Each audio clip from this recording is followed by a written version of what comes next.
Welcome to Rising Stars, where Miriam Knight, publisher of New Consciousness Review, interviews exciting new voices in the world of progressive and transformational books, films, and ideas, who offer intriguing perspectives on life, the universe, and everything in between. Join us as we celebrate the conscious awakening and explore many expressions of consciousness in action.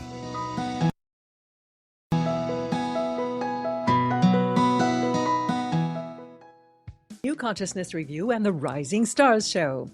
I'm Miriam Knight, and my guest today is Sheri Laine, a diplomate of acupuncture and president of Eastern Medical Arts.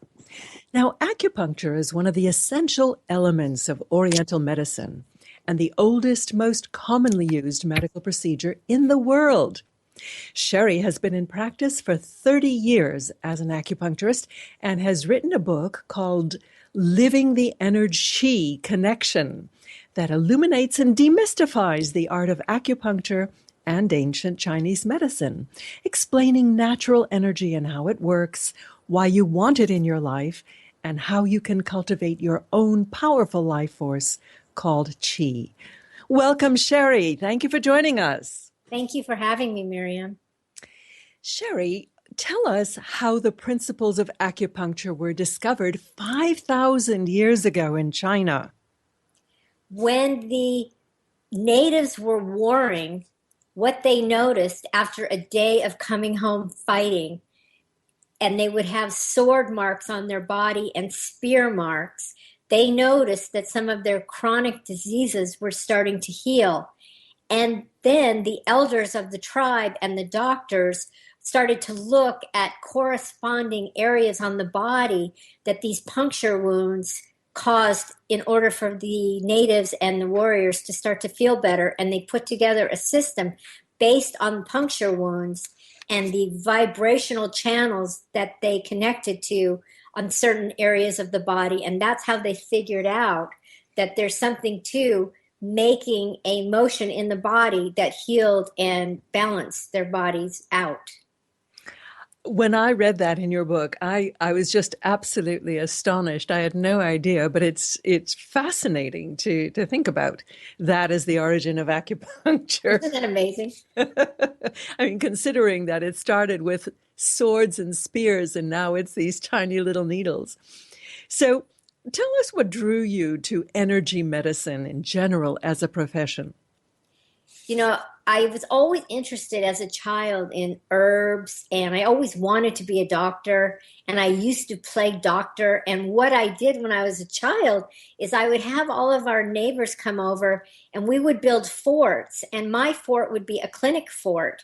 And I would lay down my mother's sheets all in a row, and I would collect cactus needles in little sucrets tins, and I would give all of my patients shots all over their body with these little needles.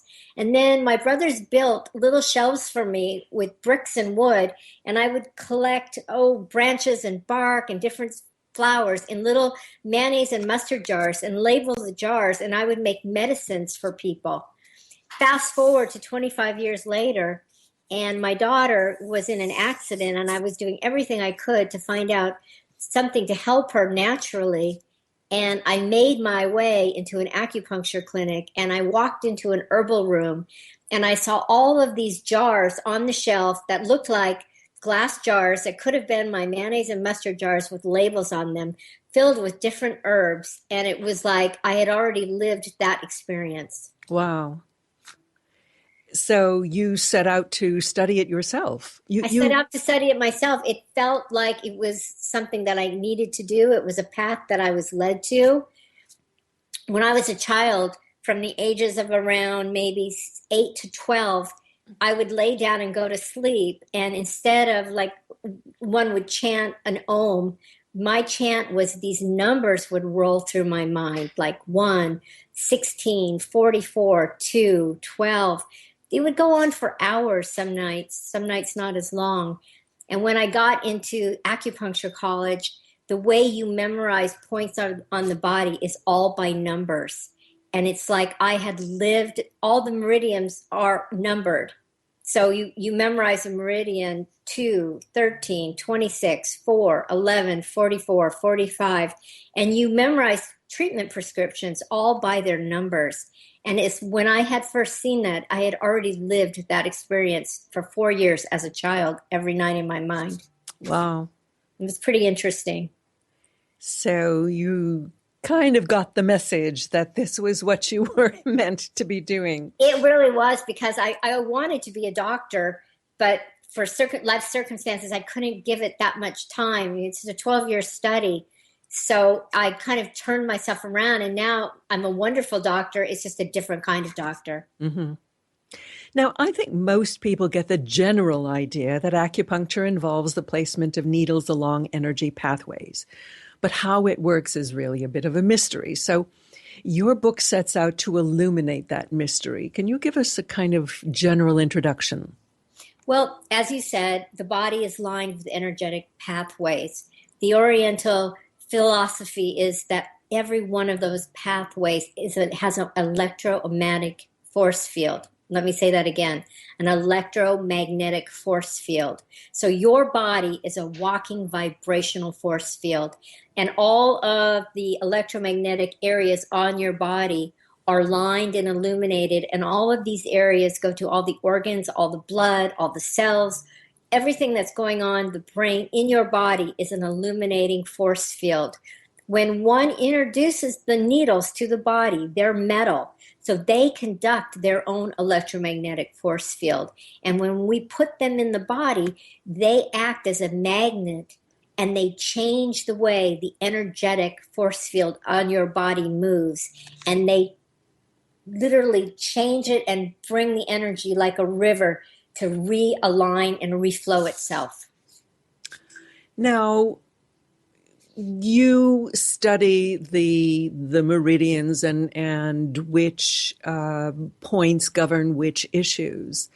I'm just curious, how much does your intent play a role in both how you treat the patient and the effectiveness of the treatment? I think that's a really great question. And I think your intention is very important, because, when somebody walks in the door, your intent is already on helping them see for themselves what they need to do to balance their body. And I say that all healing happens within the person. They heal themselves. I just guide them down the road. Now, while I do put the needles in, my intent is to help them balance themselves. And while I am balancing their electromagnetic fields, and while the change is happening, whether they believe it or not, what they do when they leave, and their intent is theirs, but my intention to help them balance themselves is very important. And, sometimes you can do that with just 2 needles. You don't need to have 15 or 20 needles. You can do whatever you need to do. If you understand the patient and your intent is to support them on their path, you can do that with very, very little work. It's almost like the homeopathic school of medicine, where you try to understand your patient in depth, and then you come up with the single remedy that should treat that whole complex of issues. Well, the difference between the homeopathic remedy and the acupuncture remedy is we do understand and we do look for the in-depth. And we do that through a process of examination, where the homeopathic will look at the skin tone, the color of the skin, and ask many questions. We ask many, many questions, but we're also palpating the abdomen, asking to see the tongue, taking the pulses, and then we can formulate through all of the information that we have and be able to give the person the treatment that they need. But they are somewhat similar. Mm-hmm. So would you say that acupuncture is a more sort of medical expression?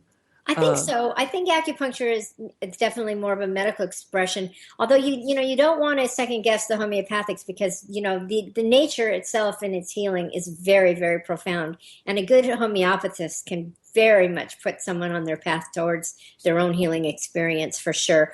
But we are definitely using an involvement with another procedure, where the homeopath is just going to give you the flower essence to help you heal yourself. Mm-hmm. Now, Both my husband and I have tried acupuncture. My husband responded very well to it. He had shingles that were excruciatingly painful, and really, acupuncture was the only thing that gave him significant relief. I had hip issues, went to every kind of practitioner on the face of the planet, including acupuncture and even moxibustion and everything, and I didn't really respond very well. So is it individual? I mean, what causes an individual to respond or not respond, do you think? Okay, so here's the thing about your hip issue. Did your hip issue end up having to have surgery for a hip replacement? Yep. Okay, so here's the thing about that. Usually acupuncture will help move the energy, bring new blood and oxygen to the area, heal some structural misalignments. But when one needs a surgical procedure, acupuncture really will not help you heal that wound or that area until the procedure has ended, because it's broken. It's completely broken. It's like if you break your leg and your hip not working anymore, it's not going to get better until it's fixed. And acupuncture won't fix that. It really won't. If your leg is broken, you need to get your leg repaired. You need to get the bone set. Then we can do the acupuncture to help with the healing and moving forward. So that's where I like to say acupuncture is very much an integrative medicine. It integrates with the allopathic field. It integrates with the healthy lifestyle. It's part of your experience, but it's not the whole experience. Well, I can certainly resonate with that. And I must say that hip surgery made me feel a lot more accommodating towards allopathic medicine than I had been previously. Oh, yes. I tell my patients, if your leg is broken, you go straight to the hospital. You don't go to the acupuncturist. You go to the hospital, you get your leg set, then you come to your acupuncturist. Absolutely. Well, that's the signal for our break. We're speaking with Sheri Laine about her book, Living the EnerQi Connection. We'll be right back.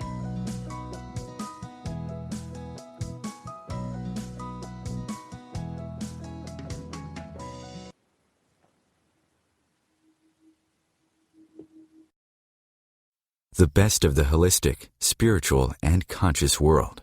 OMTimes Radio. IOM FM.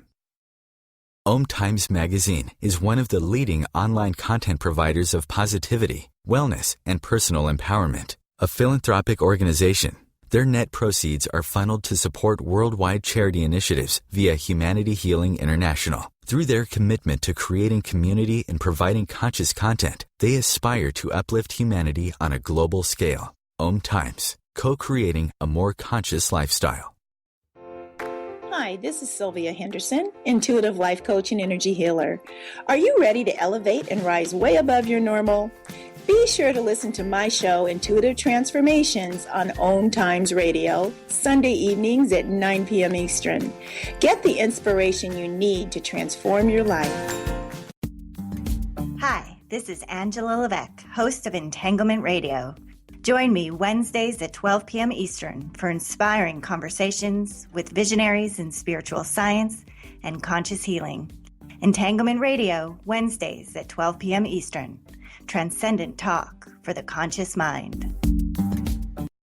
Being a radio host on IOM FM allows you to build your show on a rich platform with the power of the internet to fulfill your outreach goals and connect with a very specialized and global online audience, unlimited by time and distance. OMTimes Radio will provide you with web relevance, a recognizable conscious brand, and with the standard of excellence that has accompanied every single OMTimes endeavor. Host your show with OMTimes Radio Network, bringing a more conscious lifestyle to your world. OMTimes Radio. IOM FM.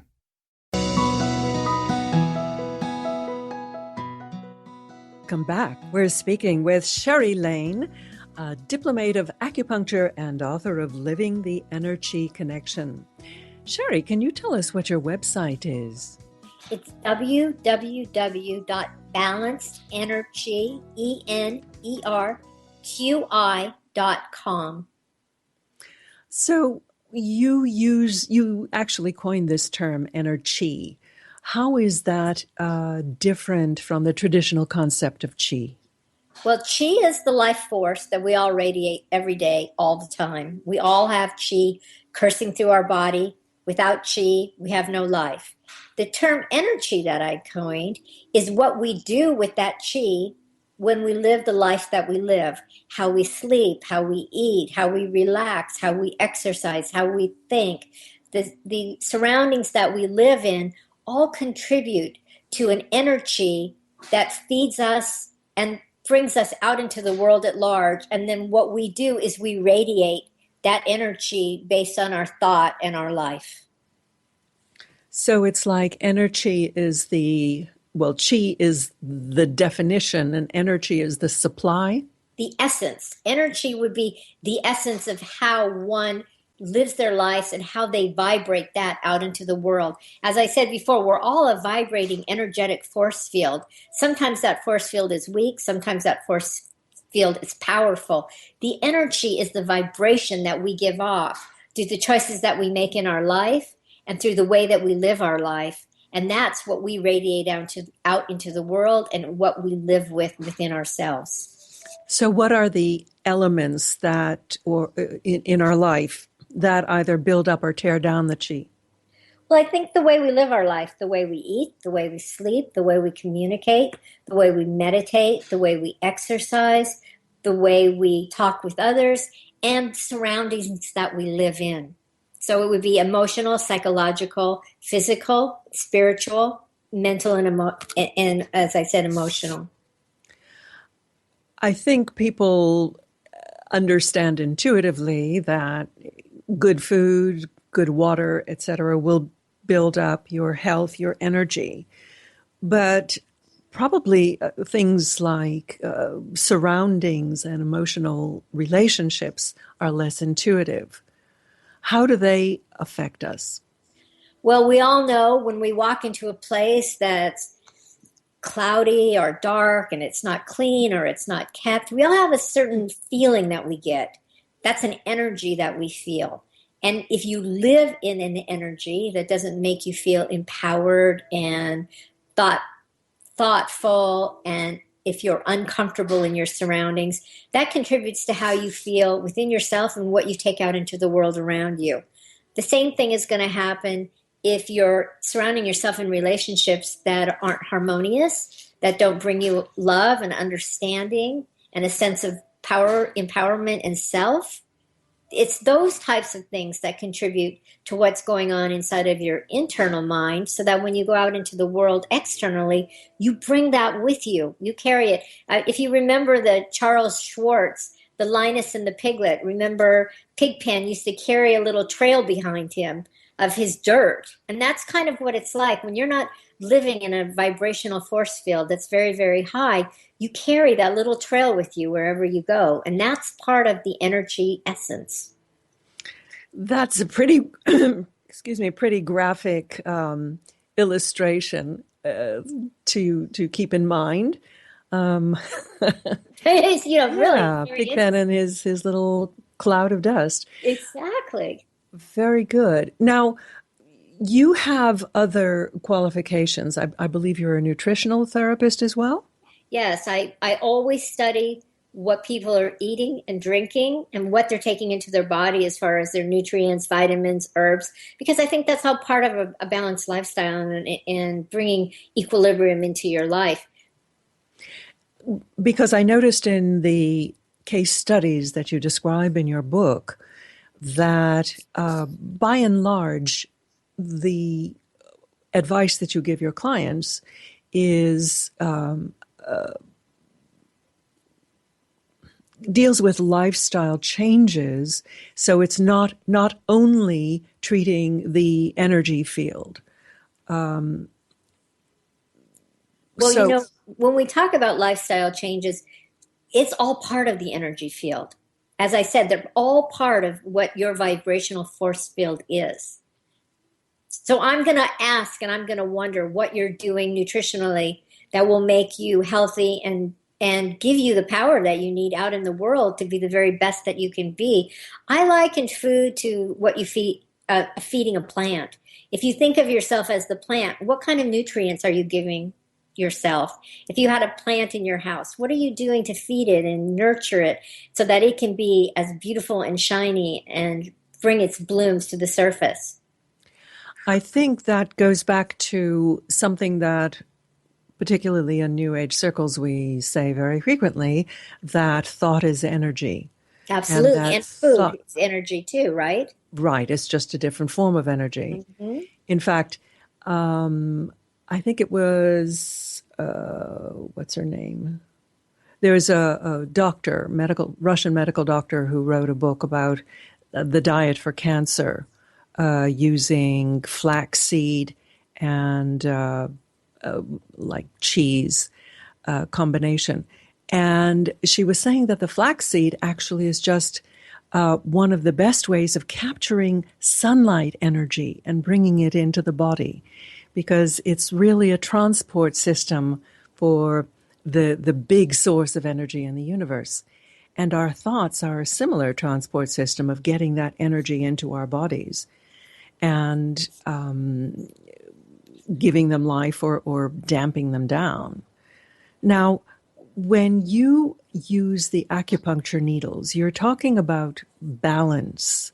So that means that we have either too much or too little energy in certain places. How do you actually determine what the pathology is and how to deal with it? Well, that's a really great question. And let me just go back, make one comment on what you were saying about the cancer diet. What the doctor is talking about is vibrational medicine and saying that the flax seeds bring the sunlight in. So she's using food as vibration in the body.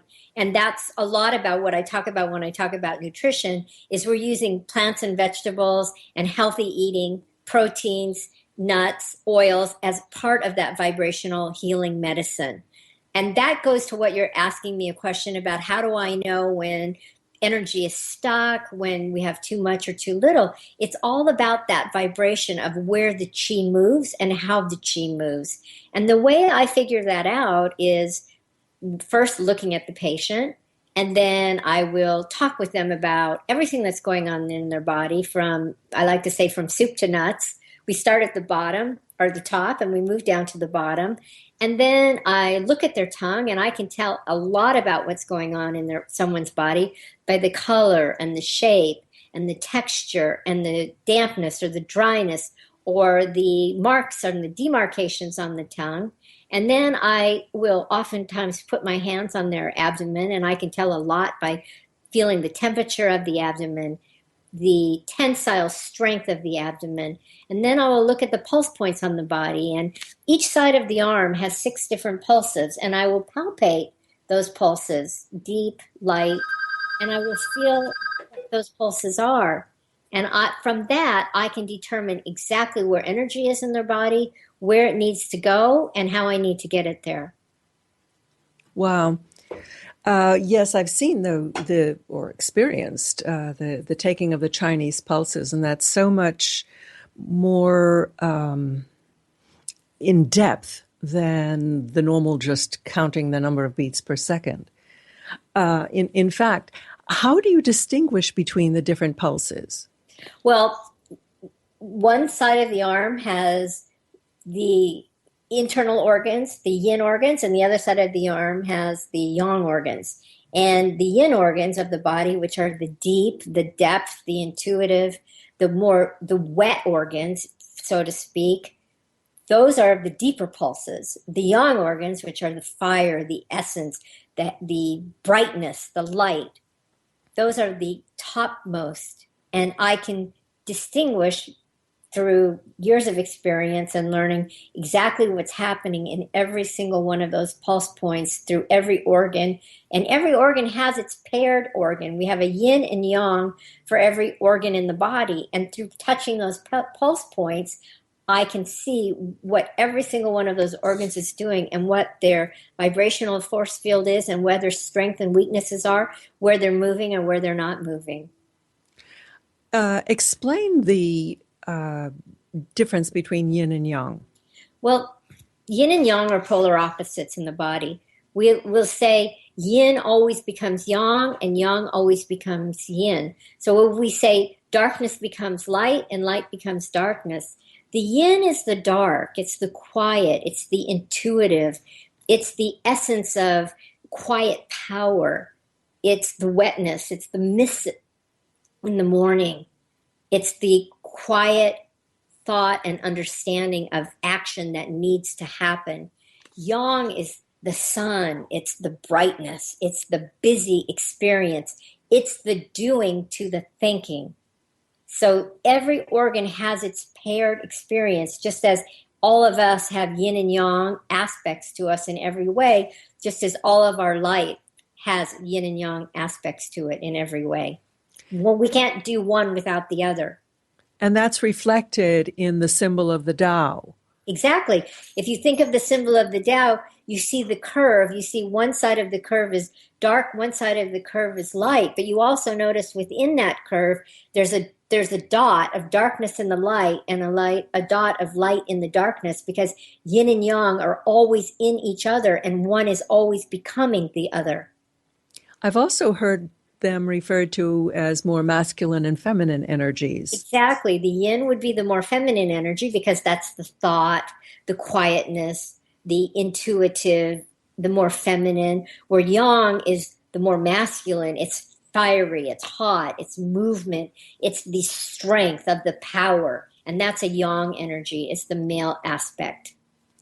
And if you remember the symbol, as you said, that there's the dot of the opposite color on each side, it also refers to the fact that all of our energies are a combination of the two.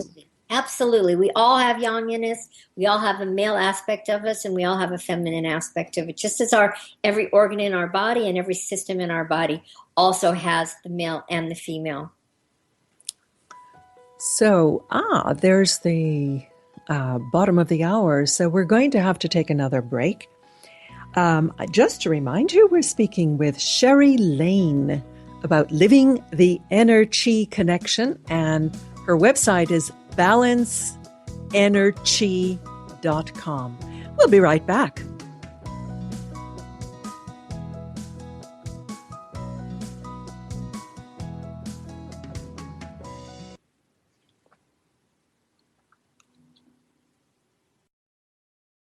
Feed your soul with waves of consciousness on OMTimes Radio. As difficult as it is to believe, there are places in Africa where human traffickers sell albino children and their body parts for use in magic rituals. Humanity Healing International is actively working in Uganda to change this paradigm. The Albino Rescue Project finds albino children who are at risk and places them in safe schools and environments where they can learn and grow free from fear. To learn more or to sponsor a child, visit humanityhealing.org. Humanity Healing is where your heart is.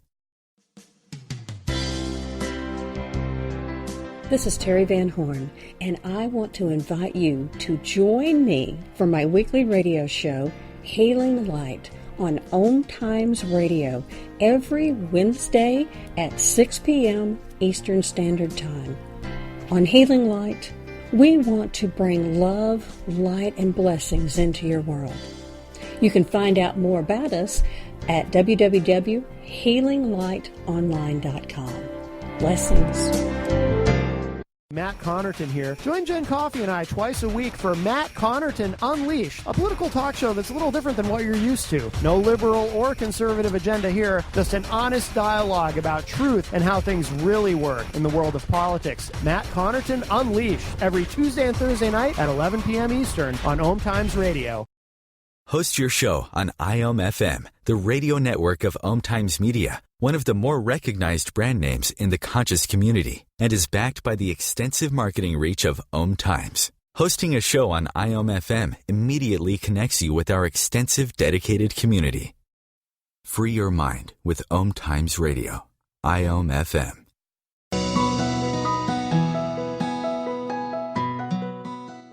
Speaking with Sheri Laine about acupuncture and living the EnerQi connection.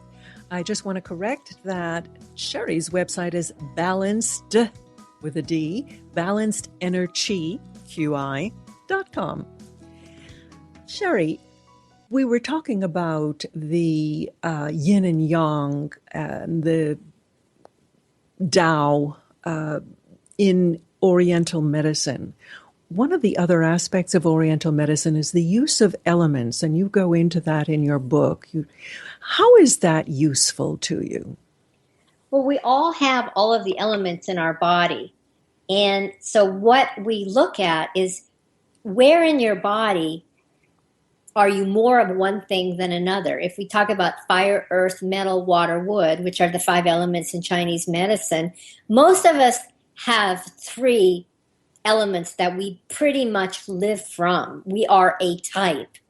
And those types pretty much determine how we live and what we do. Going back to what we were talking about, food is vibrational medicine. Food also has its own elements and its own principles and yin and yang aspects of food.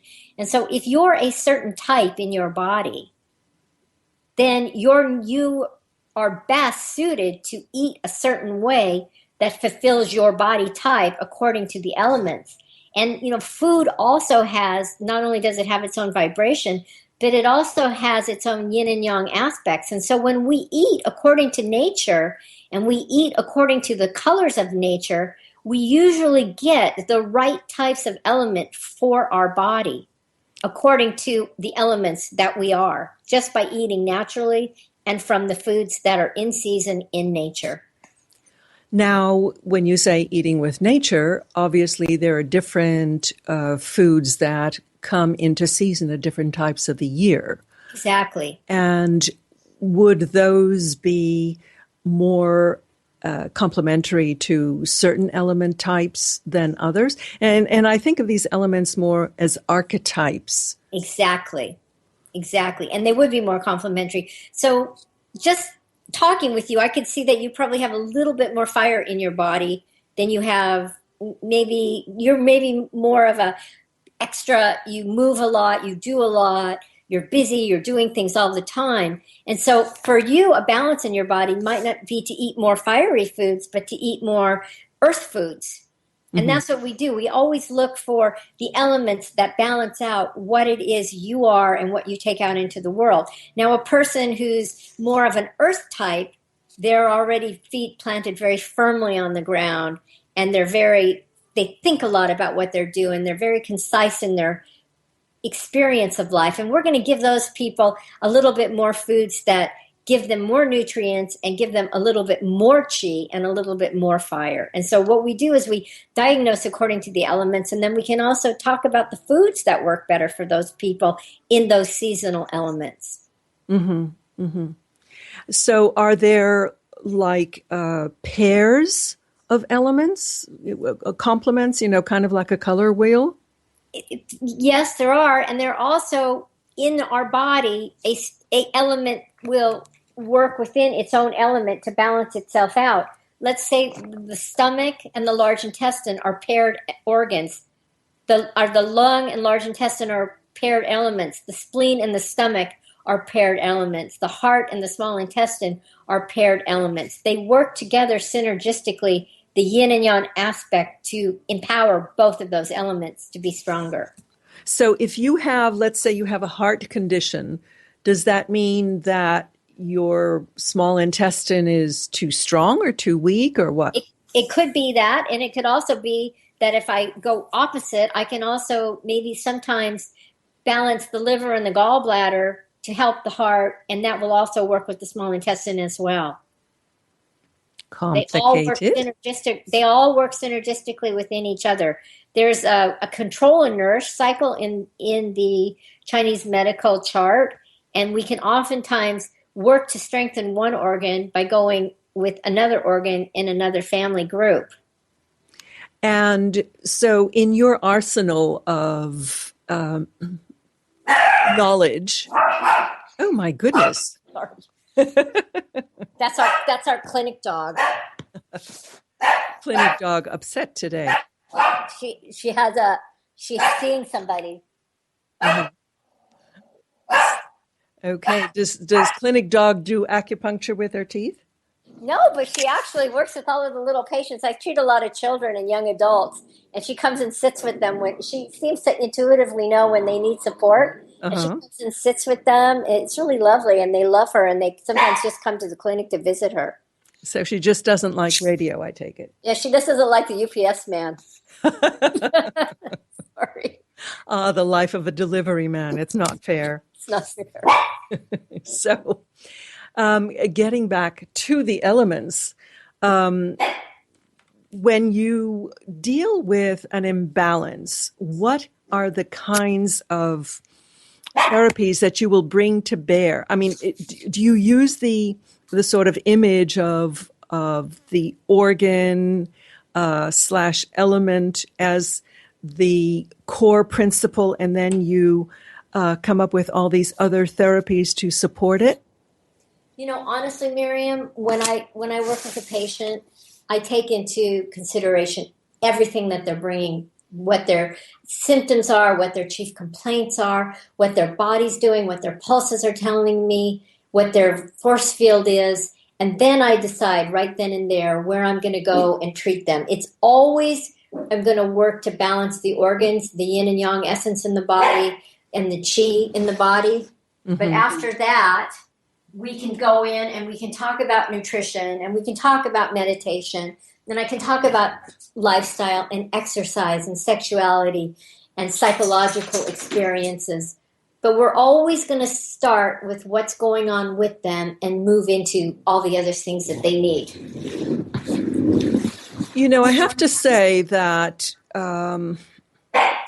when you contrast all of the knowledge and all of the care and concern and investigation and time and energy that you put into understanding a patient, I'm afraid that much of Western medicine does not kind of suffers by comparison, because it's so much more superficial and based on objective blood tests and measurements that don't really get down into the very kind of the whole spectrum of issues that a person might be dealing with. You know, in all fairness, allopathic medicine is getting better, but a doctor of Oriental medicine will spend a lot of time understanding their patient. And that is one of the things that is stressed in our training. Not only am I going to understand my patient, but in order to help them elicit change, I need to understand everything about not only what's going on with them physically, but the mental, spiritual, emotional aspect of how they live their life and what's going on with them. Now, you know, if you come in with a hip problem, I might not go into in depth like that, but we are going to talk about, you know, what you do for exercise, what you do for stretching, how you eat, what your nutrition's about, because we treat the whole person because we're working on the vibrational force field. And in order to understand that, I need to see you as that whole healthy vibrational force field. I would say that another difference that I'm seeing between allopathic and integrative medicine is the time scale. Because when you deal with a patient, you're talking about seeing them over a course of time and seeing the effect of interventions of good nutrition, exercise, meditation, breathing, stretching, etc. Whereas in the allopathic model, and I do hope that it is changing, but you're looking at the symptom and dealing with the symptom and providing a quick fix. Absolutely. And there's a lot of truth to that. I have relationships with my patients. I'm very fortunate in the fact that I have been practicing for 30 years. I know these people so well. And what I'll do is I'll see them for a fix, and then they'll go away with the tools that we've discussed and the tools that we've outlined for them. And I won't see them maybe again for a year, 6 months, 2 years. And then they'll come back with something else that's going on in their body. And then we'll work on fixing that or straightening that through. And then they'll come back another time. I'm treating people now that I used to see as babies, and they're bringing me their babies. And it's pretty rewarding and pretty wonderful. And I know their histories. I know their families. I know what's going on because you have these relationships that are very, very real and very frank and very intimate. Sounds like the old-time family doctor. It really is the old-time family doctor. I even make house calls to some people because they can't come because maybe they're too ill, or maybe they've just had a baby, or, maybe they have an autoimmune disorder that prevents them from driving a car. And I will go to their house and I will make house calls to see these people. Oh my God, a doctor that makes house calls. Where on earth are you located, Sheri? I have a practice in Del Mar, California, and I also have a practice in Santa Monica, California. So I go back and forth between my two little clinics. Well, you lucky people in Southern California. Yeah, it's pretty wonderful. It's a very, very rewarding field. It's very, very lovely to see people and make the changes in their body and watch them blossom and grow. And acupuncture is profound. It changes lives. It opens people up. It causes change in the body, in the mind. We work with drug addicts in my practice. I mean, it's incredible what acupuncture can do and how it can change lives and change awareness. I've seen people with these little things on their ear, for stopping smoking. Yes. How does that work? Well, what happens is when you put these little pellets in the ear, they go right into the brain. And it elicits a... Oh, no. I think we should say that the energy of the pellet goes into the brain. Yeah, well, actually, it elicits the nerves to the vagus nerve in the brain go right into the ear. And you stimulate that fifth vagus nerve that goes right to the brain, and it starts pumping hormones into the body. And that's how we can help drug addicts stop craving heroin, pills, alcohol, cigarettes even, because we stimulate that fifth vagus nerve and they get a feeling of satisfaction or satiety or calmness or relaxation through stimulating that point with a needle or with a pellet or with a little dot. Wow. Well, we'll come back to that. Come back to that, indeed. Yeah. We're speaking with Sheri Laine. Stay with us. We'll be back with our last segment.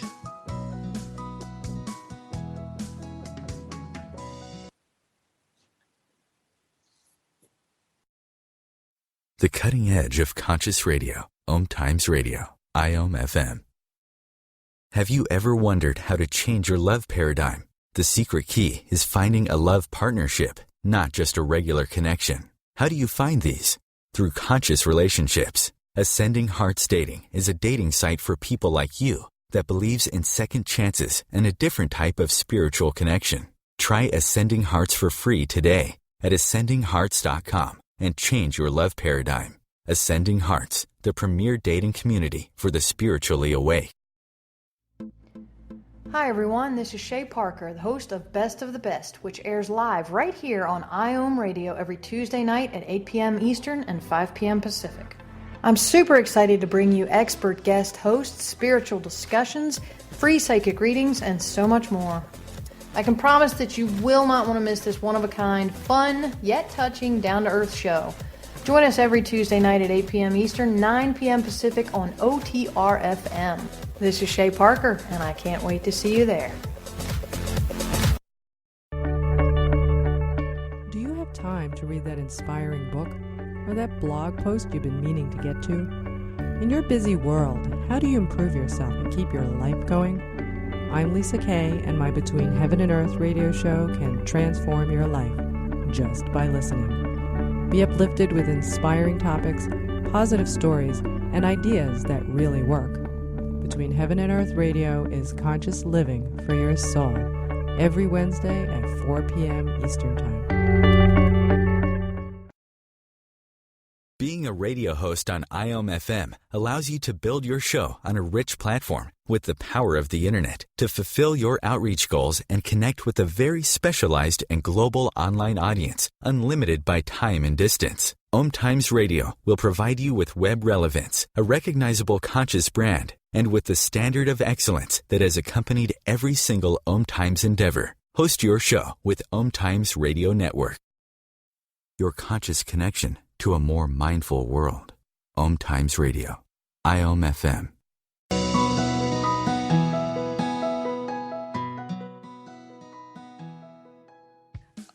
Acupuncturist and author of Living the EnerQi Connection.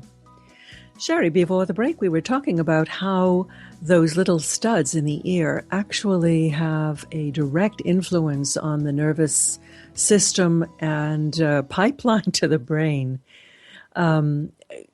This sounds like it's kind of straddling the line between physical medicine and energy medicine.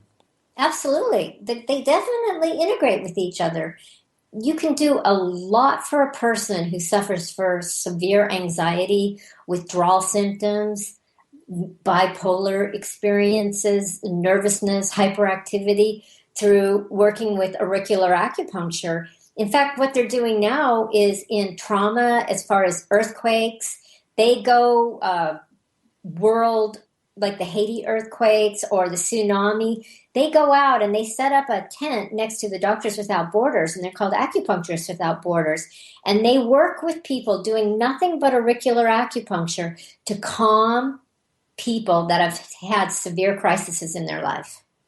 Is it true that the different organs are mapped out on the ear just as they are on the soles of the feet? Absolutely. The entire embryo system on our body, in our body, is mapped out on the ear. So if you think about the embryo system being, the head is at the earlobe, wrapping all the way around, the spine is on the base of the ear, all of the organs, all of the musculars, the cerebral, the cervicals, the thoracics, the lumbars, everything is mapped into the ear. In fact, if I look at somebody's ear as part of my diagnosis, I can tell you when you suffered trauma in your life, about the time of age you were, and what exactly type of trauma you had through looking at your ears. I can diagnose your whole body just by looking at your ear. Does the ear have a pulse?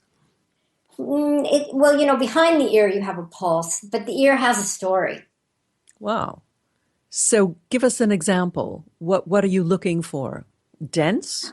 You can see demarcations, you can see coloring, you can look at somebody's ear, you can see little veins, you can see different colors. The ear, you can feel the softness or the strength of the ear. You can see little marks on the ear. As I said, the ear has a story. If I can tell you what's going on in your body and put needles in according to what your ear tells me. In fact, when I'm talking with people and I'm not in the clinical setting, I have to really watch myself because I'm diagnosing them by looking at how they move, what they're wearing. We can diagnose by colors of what clothes they're wearing. I mean, there's just all kinds of observations. I was very, very fortunate to have a Chinese master that I studied with for over 20 years. He's now passed away. But he used to say, diagnosis starts the minute your patient gets out of the car and starts walking up to your clinic. When you see your patient, you start diagnosing them in that moment, the way they move, what they wear, and everything about them. I know you don't like the word holistic, but that truly is a holistic approach. Oh, absolutely. I mean, we are watching you from the minute. I mean, I can see by the clothes that somebody's wearing and how they're carrying themselves what's going on in their body when they walk in the door. So you have developed a system called the Laine system, Laine. Tell us what that's about. Well, that's just about learning about integrating medicine and healthy lifestyle into your life. Learn, align, inform natural energy. It's about learning, aligning yourself with that learning, informing, learning all about it, and then talking about it with others. Natural, what you can do in your life that doesn't cost you anything other than your action, and the energy that you do will bring you a vibrational force field that you can take out into the world with you. Now, I really like this approach because too often we go to the doctor and we say, okay, fix me. instead of taking responsibility for learning about our bodies, learning about decent nutrition and our environment and what to avoid and what to include in our daily life. Absolutely, Miriam, 100%. And when you learn about what works for you, you align yourself with that learning. And there is nothing that anybody can say or do that can take you away from that alignment when you bring yourself into that vibrational force field that works best for you. Too often we are drawn to foods and drawn to experiences because of the influence of media, of friends, and so on, instead of really focusing in on what our body wants, on what we want, our soul and our happiness wants. The more you become aligned with your own vibrational force field, the easier it is for you to choose that and stay in that power place. Now, one of the things that you advocate is meditation. Absolutely. What does that do for you? Well, there's an old saying, and I don't know who said it, but they say prayer is for asking, and meditation is for receiving. So what you do is when you're in a meditative state, you can slow everything down. When your mind is calm, it becomes a blank state for a receptive nature of understanding. Meditation is the yin. Meditation is the awareness. It's the quiet. It's the mist-filled morning. It's the deep essence of what it is to know without knowing. And when you become in a meditative state, miracles happen, because when you live your life from a place of calmness and understanding, there's power there because you're a receptive conduit to a knowledge that comes from other places of higher thought, but also from yourself. And our intuition never, ever will steer us in the wrong direction. And when you're calm enough to understand, you can take that understanding and align yourself with that nurturing and go out and be an empowered force for yourself and for others. So much of our entertainment is really geared at distracting us, at keeping our mind elsewhere, occupied. And too often we don't really know what to do with ourselves if we don't have this distraction. So meditation is something people need to learn to be with themselves. Yeah, and not only learn to be with themselves, but also learn to be with a higher consciousness of understanding about the world and the world at large without judging other people, but having a more of a wisdom around it. And I always like to say, a lot of people think meditation means, I have to sit still, I have to be in an upright position that's uncomfortable. And I say, if you need to lay down to meditate, lay down to meditate. If you want to have music around you when you meditate, have music. If you want to do a breathing meditation where you have to fill up your belly and feel it go down, do that meditation. There's no right or wrong way. The way is that you're doing it. Find the way that works for you and then do it. Don't make excuses because it feels like, I can't sit still for a half hour. Well, then don't sit still for a half hour. Lay in your bed 10 minutes before you get out of it, or 10 minutes before you go to sleep, and do it. Do what works for you, but just get into a mind frame where you're just going to allow yourself to quiet your brain and see what that feels like. Just taking time for ourselves, particularly for busy mothers. I remember I would have to barricade myself in the bathroom to take a bath. Mm-hmm. So I guess that taking that time for yourself is your gift to yourself. Absolutely. And for heaven's sakes, we do deserve it. Even the guys among us. Absolutely. And you can meditate while you're exercising. Mm-hmm. You can meditate on your bicycle. You can meditate while you're taking a walk. You can be chanting. You can say a mantra while you're exercising, you might not be still. Maybe that's the only time of the day that you have. So make that time an empowered, special time. So, Sheri, what piece of advice would you give your patients, or in this case, our listeners? What is the most important thing that we can do for ourselves? I would say do your best all the time. And we all know what the best is. You know what the best thing is for you.